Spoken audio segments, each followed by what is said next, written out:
Yamo ato Ghana man adeshaman memo bibiara aha zeba area be pram to Kasebo wo big family radio kasa efrido embreno aso de ensam awodra yansaka na yaboaboa no mejeber na de jer mezebosum de area be Abusua kase Akan Kasebo wo kasa efrido yazifien main studio de blogono upper class school junction ewo enen semifi a yedersum ende ewia beri na ensam no edwuma kubi so adaroma eno boy nachudom oye big family multimedia institute BFM store trustees network group and afe center for trade enwa eno boy nachudom ende ewia beri med nsami medresomo wo kasa efrido zoduma koten ebi ene dem and da enna oye oswa for oshe oti oboshe oti mantom no wototo nano na wo ensam ahodode mede biba bosmo Kasebo mu damaran so enna oye mama reta eje awate ono so oye oswa for war pound there owoshe oman Ghana hene epoye mantom ensam ahodo a obisa no ehun nkyem no so mede babro ewo Kasebo mu afe edom kuma womre edom kasa wo manga na mbre hyebadwo mufie no so no waye nsakraye wone nyihye no mu no so mede baba som wo kasa efrido enimpa binum so akasa de galamse queen wode wonon kompo esim ewo ho awobhwe na yetum akwetia galamse ewo oman Ghana ha ensam no ebinme kayiwo ena ya bone bedel mezebosom de ewiaber Abusua kase Akan Kasebo wo big family radio efrido Abusua ende ensam no yedrebe wonso bebi a wobi a rehwehen na riten ne fa no ebotum etenyen ewo hene abe fontentani do mecha Facebook and Instagram or BFM network na ABK TV Ghana tebi for home zeno.fm zeno.radio ewe ina ye stream live amanfo ajeber na da jere wo a wo hye live ho so na butie na was one adwenkyere was bad the man so wo so botum eze wadwenkyere abaye bajeber na da jere na ya kenkan eze amom okenkenya wotmanka ende ewiabiri ezin a mejedo aranyen ejats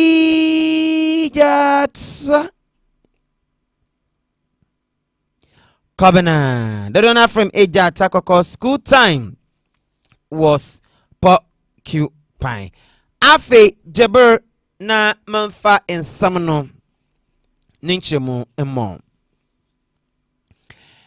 epoye mantomu swafa weyinde ono enoboshowo eye onyeminyamfo reta eje awate ono ena ende de okopuemu ewo abadwokofu won enyim na okopuemu ho no ensam ahodoze webisa ni pi kwa na ono muno na yewura onyene Kennedy a ono no oyembre bedwumene de ma de hyewo achim sredo abatumpehyedo obisa nsam ebie ne ba se bi de hye ebopoemu epoye mantom ha yewo mpotampotam ahodo bi no wa mantamo wase bi amana homodo ebi wo wone abrosifo ebi mo na asrafo enimo ne bambofo edwumaku bi ene wono ne de me intawantawe na de me howe bepem de ma bi infisha popo edu ebaseni ene de me intawantawe esisi ewo epoye mantom ha awo yelpe yewo oswafo bohwe oman Ghana ne epoye mantomi enyi sai ben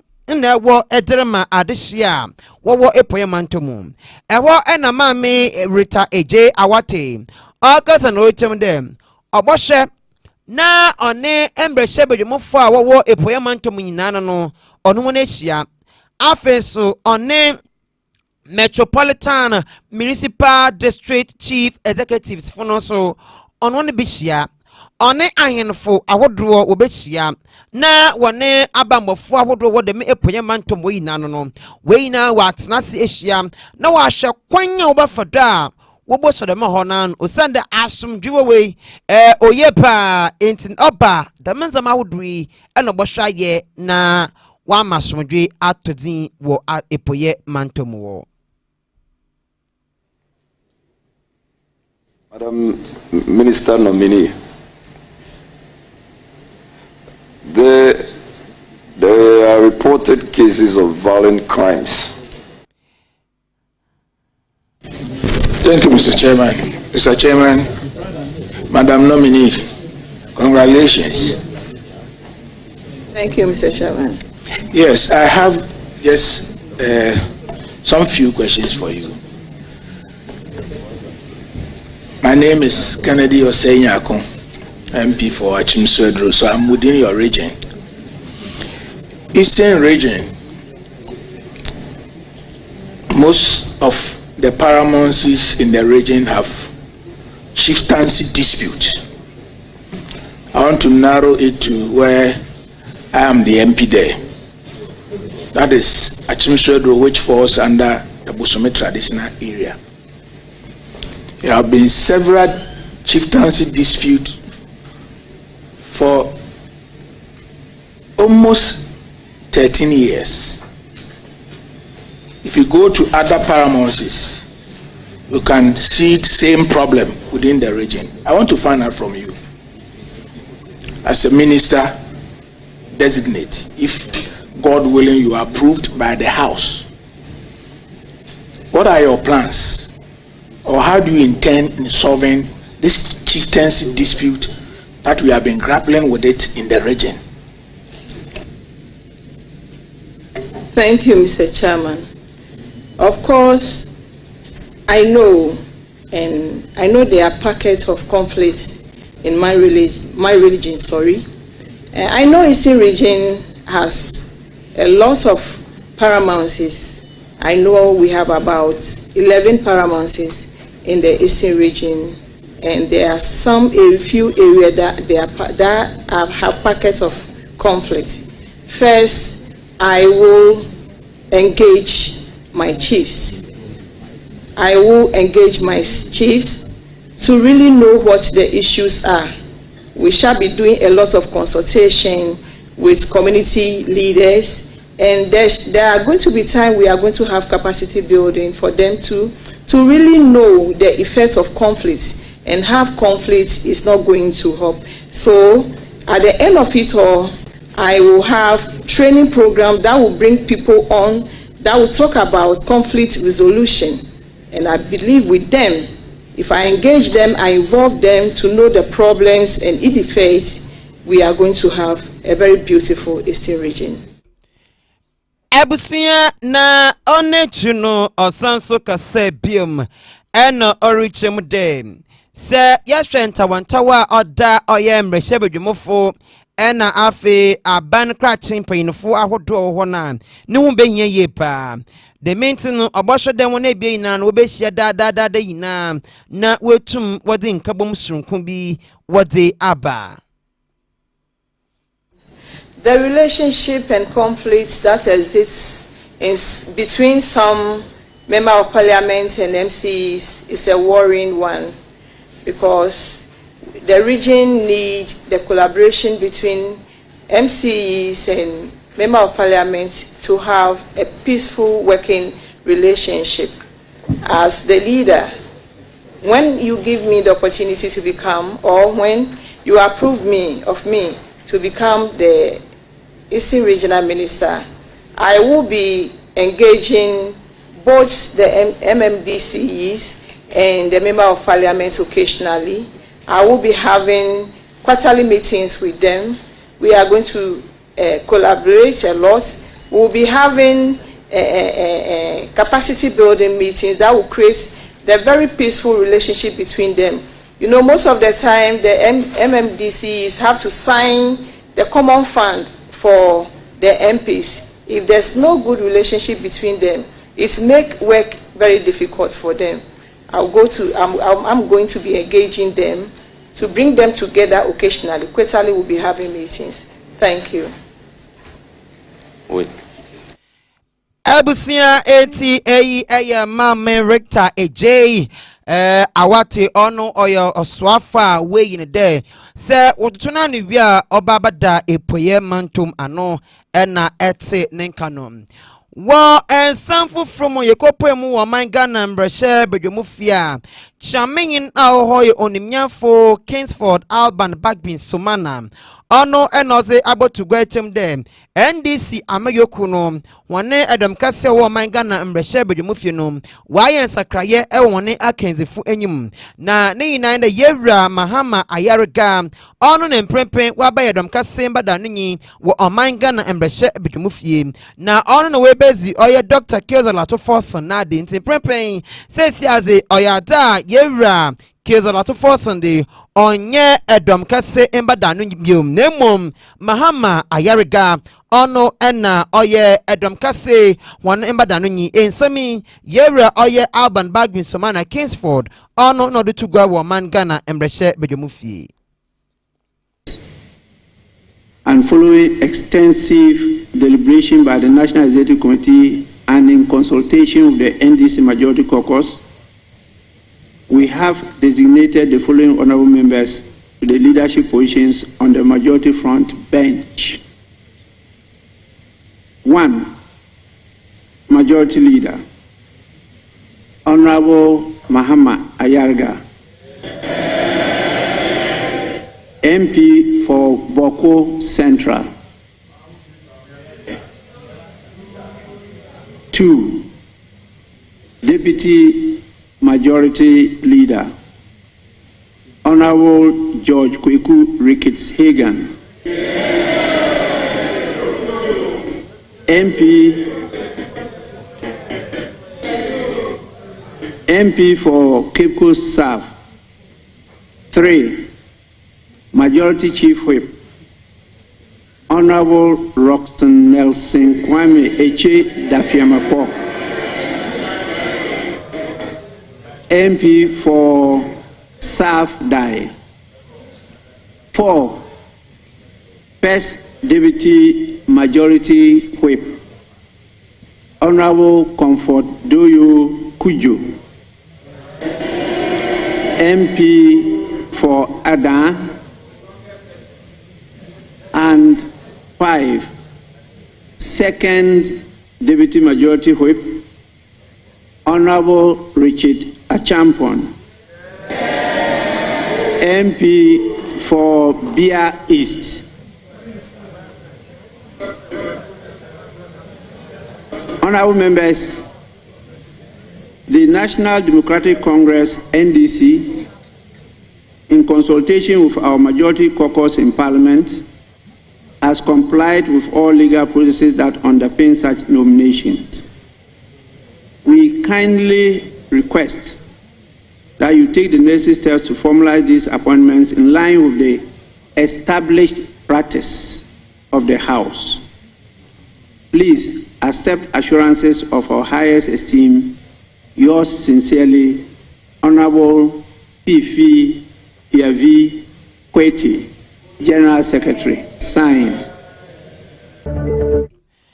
Abusua eti ono eyeza okrodo ewo man Ghana mbrehye bedwumfie yeda ho wowada na oye mpanyinfo a wototo na no do baba ya soafo ene mpanyin awodo ewo man mpanyin Mahama ne amambu mu no ntino ende da oye onimnyafo John Kodwe Japan ono oye oswafo abonitino wo sonkopem obohwe adehye wo oti mantomfo wonodo okopemu ewa abedwokufu won enyim no wobisa ne nsam ahodo na wobisa ne dem oribe eto ahodo yeche oman Ghana ha na property rate oba baden na waka ho nsam akire ewon na wo etifidu mantom epoyema otimantom wo eko otimantom wo a wonyim adofan property rate wonyim adofan taxes ahodo nti obaden we tua na August no chem day se nyame ya adom na wode dem to minister nansa no oba ye bibia ye for the public education ncha kire obacha manfo wo timantom woni na day si chie de metu ya ata ye de moman ni ijo property rate amotin obacha ni na mu na waboa amantase aye adwuma. Okay, so my last question will be that having been a former, or having been a deputy minister for local government, I have first-hand information as to the challenge of these MMDAs who are directly responsible to you or who are directly answerable to you to be able to make sure that they can promote local economic development in your region? Thank you, Mr. Chairman. Oti, a farming region, I must say, yam, cassava, ginger.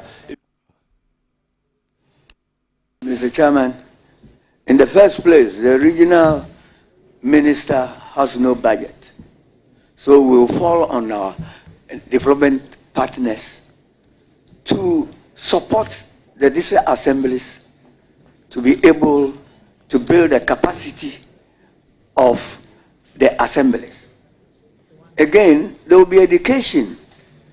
We also want to educate the people of Oti region the importance of paying,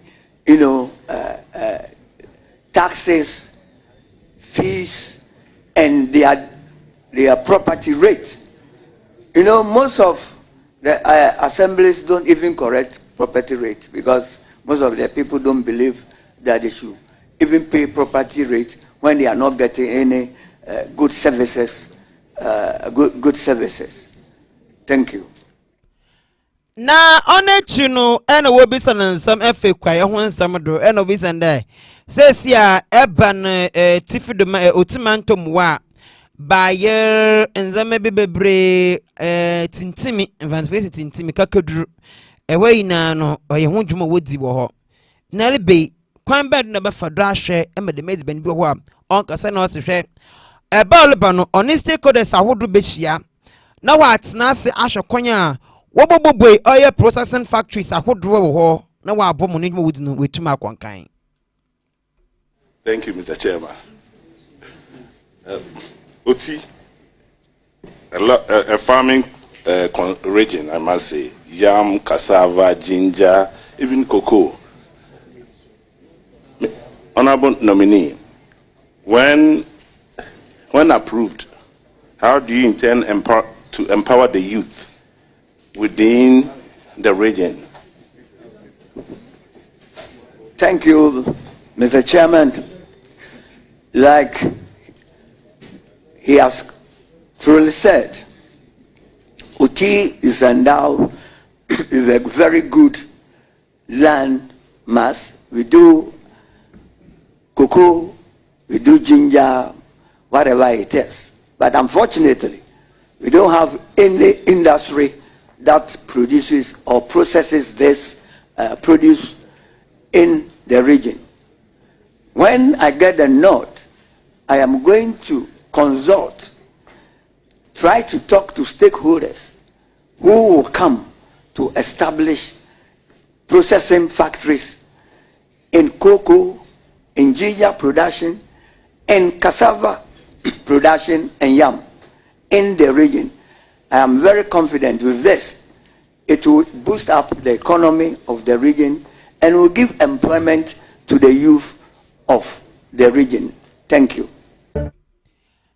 Yanko and Sanfo from na Nansenya Day and Cantamanto. Babu Sumini and the Ijabrani be in its home. And my manfo Wananzama a sweeper short bubble by a haze sonate. Or show Jube, even one son or even one son can Wananzamampo. And I want to be on in some. Walk away who adroyena day. I buy Edis Caputu or ya abro a Ghana citizen no million a quarter 1 million Ghana cedis. And not the aqua macantamant from the wounds main. Na 120 one ejuma. The men say when into and paying forward that cantamant of one na what is kagu accounts no mother boy with a page the maybe no one and some traffic say what them paying for us what you want in you so. Yabeda one penny for us, especially about penny. Sankra we best say with the Babado, San say a down Jordano, Machino. Mamampo, Utie and Como free Kitokusi Peniso. I not say, yes, more cano. I know how much but all Massimo and a honche, and when you over here, Bibia be chief of staff on sa no ne hia ne ato agye ne ho kwaye be fa so a mo be fra ban mo aba enti ampa ye ni je ho ahobrasio de hia ye ebe oda yi na de kire ye sa da no ye gusu a ye stress ye benya ade enti electricity for kire ye nse sa 25 post na on di beba abaye no ba hwe ya ye gadfo ne to yes eh sika wen ye mo se ne kura de be dia boye ne be na nya sika koto pole mako 25 tie besre na duru ha ya o mampani twa e kwan se ye mra unchen de ye se wa ne se ye be hia transformative ne hia push na o se ye ntono edika ya mamudue ne enye aboso Joseph kra se bio se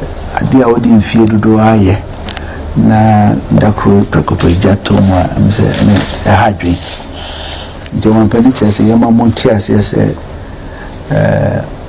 osumu yako se bio mensuno dem se anya asamo obia emana nije na so abane sa ne awo betimi aka kire mo an se mo hyede na se odaso yo mampani de kwan bia so ofaso a mo besi mudadam no obefaso mampani to abawie ni yiwa unim NDC unim MPP unim CPP amanfo ni nyina ya oma na sano no peze mama ohuno ni mani bi o ase mo kekan de besi ni mani ha ya se pose ni transformer ni ni man kitigiti bi sande am se ya be free minister or in charge no hwe electricity for ni sane man se mampani ama ho akwanja se ni mani mu ya hwe na sane man ba se be at least mbetimi a ni amase abase na se bi omani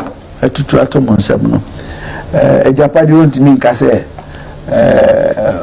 onozo nka he because amanfo bi grade bi aba 50 200 100 enti omampani so se oni na ban ejina Ghana fo nyina na mu epe sika podu enamafo de no 1 million Ghana cedis atoso bi omso ya o kasa mu na mso ka bibi se no mo akasa mo ahye bibi ase se development in phases sinka hamunum ba me hu eno ahun hihye wo ho ni bibi sa mse aban so betimi adwenkyira wo ho no na e de aban Abusua na yet one some no do once and from man.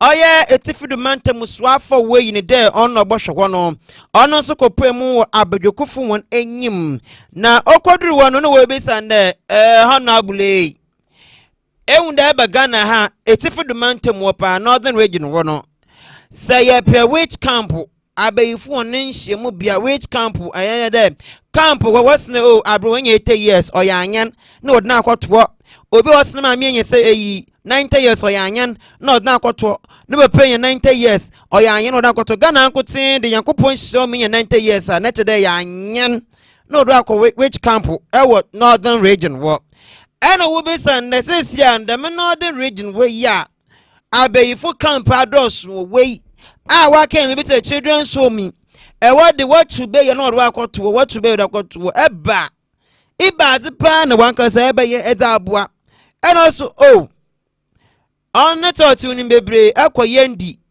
ewo yedi ewo no abefu camp no onya na wo onye bebre na ne shobo hwe na wetu mesu anu am we the madness for no obobo mazna pa aye. It is very true that some areas in the northern region have these witchcraft issues still going on. They have opened centers at various places. At least I know of Nani area. I know of Nani, that is the Yendi district. I also know of Kuku in the Nanumba North district, that's Bimbala area. And I've heard of some also in other regions, but I'm more concerned about my region. Mr. Chairman, most of our very old, the aged, are often accused of witchcrafts. Mr. Chairman, sometimes when I see through social media or on telly what some of them go through, Mr. Chairman, it is something that I feel so much, because I can imagine if my mother or my father had to go through that. I can't take it. Mr. Chairman, I will do everything possible with the traditional rulers, because these things, if I am given the opportunity by this house to become a regional minister, Mr. Chairman, I cannot say that I can handle this issue myself or alone or with my district chief executives. Mr. Chairman, we need the intervention of the traditional rulers to help us to see which angle we should take, and if possible, either to reintegrate most of them back to their families, or we find a way of keeping them from this bondage. Mr. Chairman, it is something that I feel very bad when I see what some of these old people go through. Well, I recognize the acting ranking. The mic. Chairman, let me speak the local language to our nominee, and I think I'm fortified by order 63(1). I will interpret it for Hansat. Chairman, I to ama chekara nung jia te zabor na te swang ama yar pam den chama kati bar bashanga so ka tumi ni regional chairman ama ku chekara ku nung biala jia za ma ka kati za na ka yisi. So chairman, what I'm trying to tell him, it's not for the Hansat, so let me just leave it that way, and then we'll. You said you have a supplementary question. Please do. Mr. Chairman, I just want to ask the honorable nominee, is he going to close down the witchcraft camps? Is he going to close them? Yes, no. And if he closes them, what is he going to do with the people who were originally in them? Basically. Right. Enti zokodo ewo etifi do mante musrafo wo pa no wototo nanu no zokodo ewo nadim no ena mede adano no motwa ensam no do amoyenko ekwai sam kakra na oye agric department wonan kwabata owo 10 mensi no mu na enwon ena wode oye ensama tugam pay ni pa oye agric director M10 oye Owura Alfred Anaman wakasa achim dem yehwe kashufo wonensen samaro kodo e wo manga na ha eduse bia na oye din oye time pa na August na ochem dem yehwe dem kashu nsemiya oya da wonen bre no oye waso nanso nzama bi wo da wotum oye no wanye entisi ambe ne beso ne de obasre wanya homboe emfama dam dwumedino eye season na ye wono akwadwuma ye no ya dembe na ye de bibia ye dembe na ye de bibia ntisa wo hwe sabri ya. You are listening to Big Family Radio. Big Family Radio.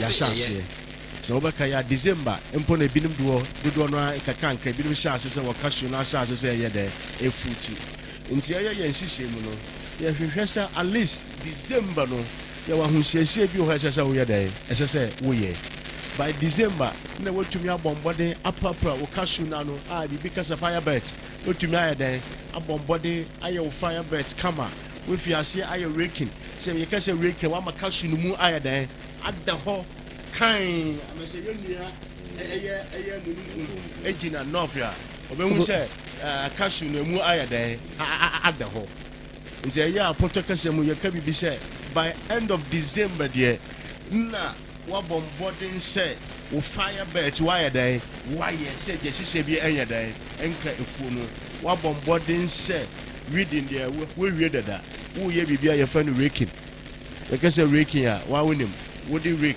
edi na mu aye dan ada okay Abusua na onetu no osanso kasa na oche mfasuza ɔwɔ de amanfo bɛn kyerɛkyerɛ afa cashew home na wɔdza me ekuafo no na owie na ɔretwam de ɔyɛ afi yɛtwam yaai na wɛde ne de na oye pa nti afi wɔhwɛm de cashew no de pi na nkasa no ɛna obotum wenya shoe season yɛbotaeɛ ne sɛ wo a woyɛ ɛyɛ kweni a wodɔ cashew so last year what's the 5 bags here this year you are listening to Big Family Radio at least 7 bags or 8 bags. Okay, it says that this year no weather no so far no a very good conducive ubakaya last year sabene wi no there ebopa nti wo ha ebi no compressor flowers na bella na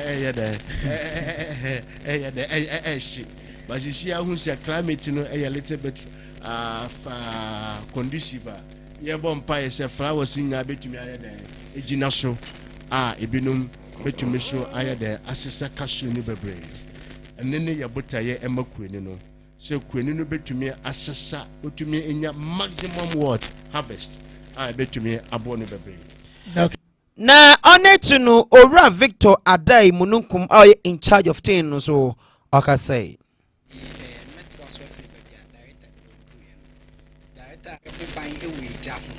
ebia na wono prayer ye wo mu we ya pair for wafu ano wa haban no bi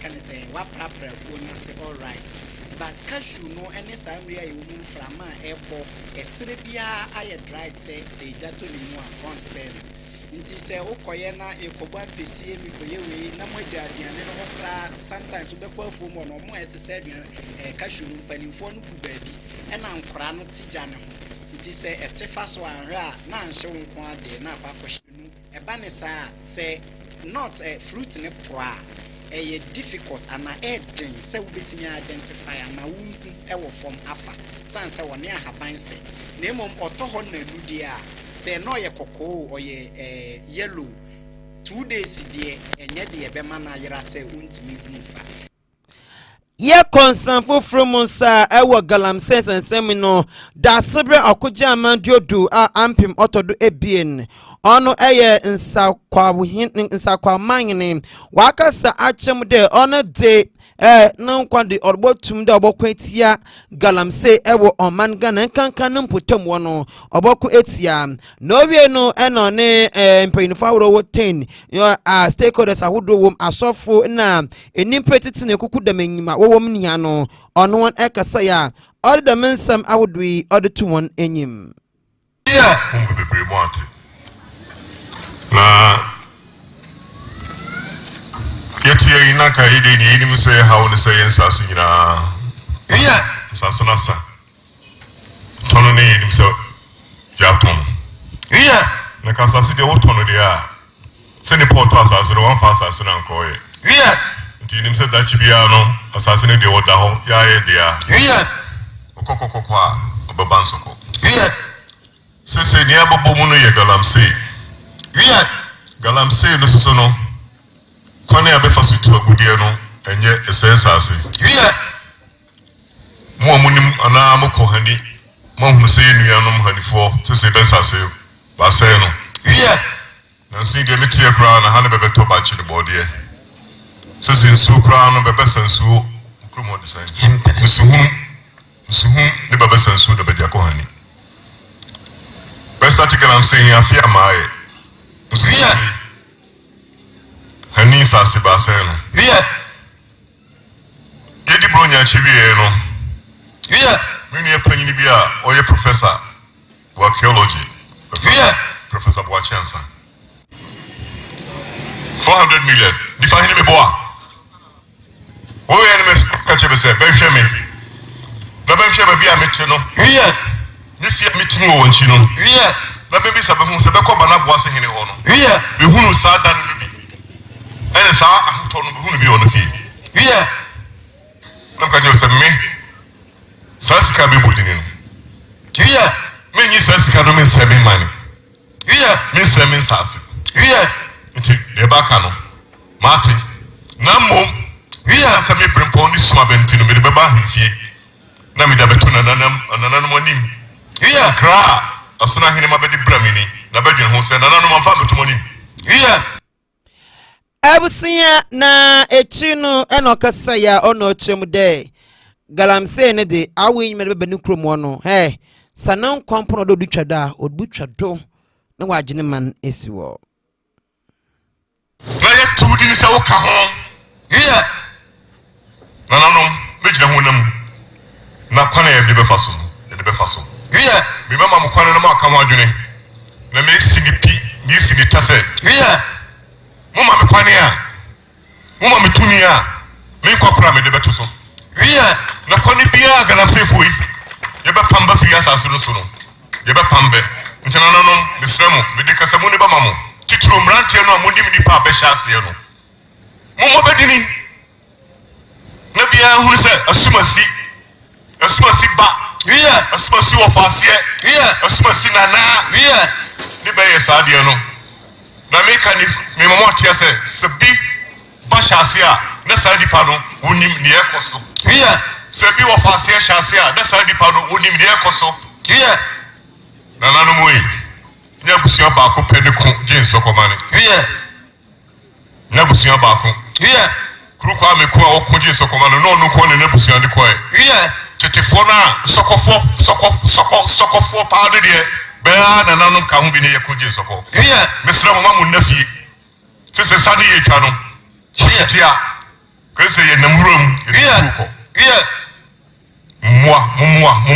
mwa ni insisi soko ma chirima Nechi Krano, Madam Florence Obin on your 10 District Health Directorate, Edema District Public Health, Okasai, and Odin Samtuga. Titrupa, Edepa, and Sumu, Ayarie, and Nam say, and Swa, and Katimemufono, and Bessan Nomno, and Omodin Ro, Eguma, Essay Nintino. Bonibeka Safedie, other sources of water. No, ebia na yare wom, ebi ti se typhoid. Entino, bebia illegal mining, and a galamse wa ese nsuo no. Sa yare no etimi epeja ni mu. Nenam se nsuo yesan di dware ntino, chemicals na ekonsuo num no. Enyansunsanso ewo ye honam so. Bonibeka skin infections and skin irritations so be etimi ba na ninyina no chemicals no yenim se bi ye mercury and no so bonibeka say e will effect e kidney so your liver ninyina ede ahome yare bonibeka no respiratory diseases wonso num na oba no ebefa abra onyema den no so enyansunsanso wa bofra no so Yemfa Kasebo no nkwowie ewo Private Security Guard Association of Ghana for one ason ye whether the sade akwama abind them onhwe na oye rebranding emma ankwankro abambo ejmoku no onfam won na won sonsansom won condition and afen so won oye fasudi bi oboboa won edwuma wore ye no mu Ufia wonu ye so mo security gasa ufia enye kra apitiano enye ye decide say carbon forming association e betumi dina in nice enye ma ye kom as private security guard akacho no mo di ma ni esua fear situation na ye on my way mu economy no udi be den mo pa say security guard bebre omuntu mi didi 2 times a day bi toa insurance no be mo na e di ni amro be sa private security guard bebre je no mu